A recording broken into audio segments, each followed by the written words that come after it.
Será que dá para reconstruir a confiança depois que ela se quebra? Hoje, a gente vai fundo numa das questões mais espinhosas dos relacionamentos, né? E vamos usar o material que analisamos para tentar achar uma luz no fim do túnel. Olha, essa citação aqui, ela acerta em cheio, né? Confiar em alguém é se abrir de um jeito que deixa a gente super vulnerável. Só que o contrário, não confiar, é abrir mão de encontrar aquela conexão de verdade, aquela alegria genuína. É um paradoxo que está no coração de todo relacionamento que vale a pena.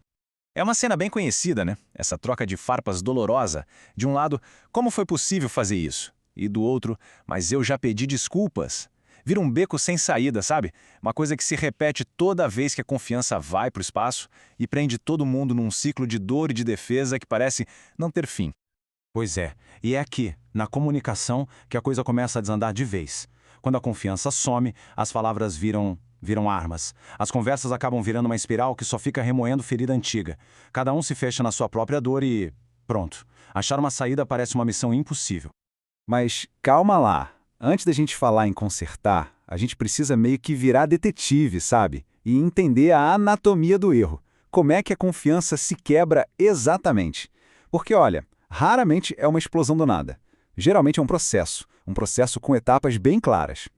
E aqui tem uma distinção que, nossa, é fundamental e que o nosso material deixa bem claro. É preciso saber diferenciar um deslize acidental, sabe, um tropeço uma vez só num caminho que era reto, de um hábito recorrente, que aí já é outra história. É como ficar caindo no mesmo buraco de novo e de novo. A forma de lidar com cada um é completamente diferente.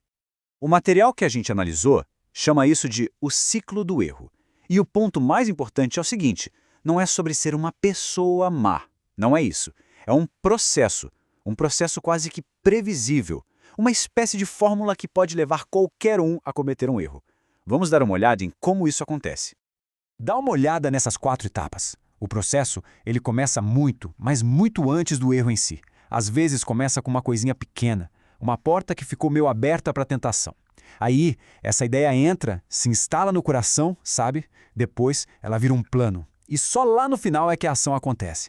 O erro que todo mundo vê é só a última pecinha do dominó caindo. E olha que coisa, né? É uma verdade dolorosa e meio paradoxal. A intensidade da dor que se sente, na verdade, é um termômetro do quanto aquele relacionamento importa. Indiferença não machuca. O que destrói por dentro é ver uma conexão, algo de grande valor, se quebrando. Ok, então a gente já viu como a casa cai. Agora, vamos virar essa página e ir para o que realmente interessa, a reconstrução. E a boa notícia é que o material que a gente olhou não deixa a gente no escuro, não. Ele dá um roteiro, um mapa bem claro para o caminho da recuperação. No fim das contas, tudo se resume a essa pergunta, né? Depois da dor toda, depois de tudo quebrado, dá mesmo para voltar? É possível? A notícia boa é que, sim, é possível. Mas a realidade, pé no chão, é que não vai ser um caminho fácil, nem rápido. E olha que interessante. Assim como tem um ciclo para o erro, tem um ciclo para a recuperação. Repara como um quase espelha o outro. Começa com o quê? Com o reconhecimento honesto da falha. Depois vem a confissão, o pedido de perdão. Daí para frente, o arrependimento tem que ser mostrado com atitudes, com ações, até chegar no objetivo final, que é a mudança de verdade, uma mudança que fica. Agora, atenção para alguns pontos aqui que são cruciais e que muitas vezes passam batido. Primeiro, reconhecer o erro é só o começo da subida da montanha, não é o topo. Segundo, pedir perdão é necessário, mas não dá o direito de ficar pressando o outro, sabe? A cura tem seu próprio tempo. E terceiro, mesmo com o perdão, as consequências não somem. Resumindo, não existe atalho nesse caminho. E é isso que leva a gente para o ponto talvez mais desafiador de todos, a mudança que dura. Porque, vamos combinar, um pedido de desculpas é um momento, um instante. Reconstruir a confiança é um processo contínuo, que transforma aquela palavra desculpa em ação. Ação consistente, dia após dia.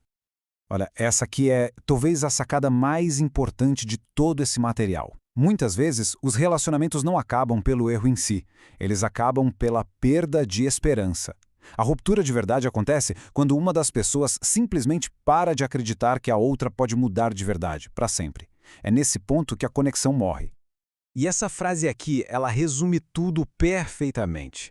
Chegar no topo, ter um momento de brilho, até que é fácil. Mas o que mantém alguém lá, principalmente depois de uma queda, é o caráter. O caráter é a prova dos 9, sabe? É o que mostra que a mudança prometida não foi só um teatrinho para se livrar de um problema.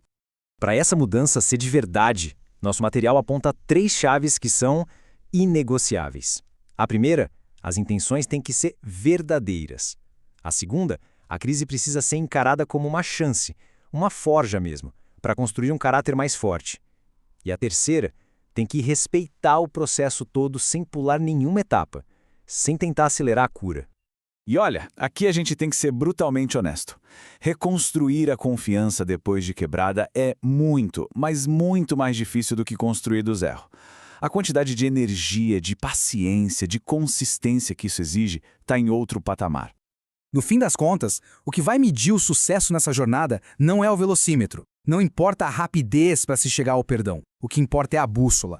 É estar consistentemente indo na direção certa, um passinho de cada vez, construindo uma nova história de confiança com atitudes, não só com palavras. Isso tudo nos deixa com esta pergunta final para a gente refletir. O que é um recomeço? Um recomeço que se sustenta, realmente exige? Talvez a resposta não seja uma única coisa, né? Talvez seja uma combinação. Uma combinação contínua de humildade para admitir a falha, de esforço para mudar e de um caráter forte o bastante para pegar uma crise e transformar num novo começo de verdade.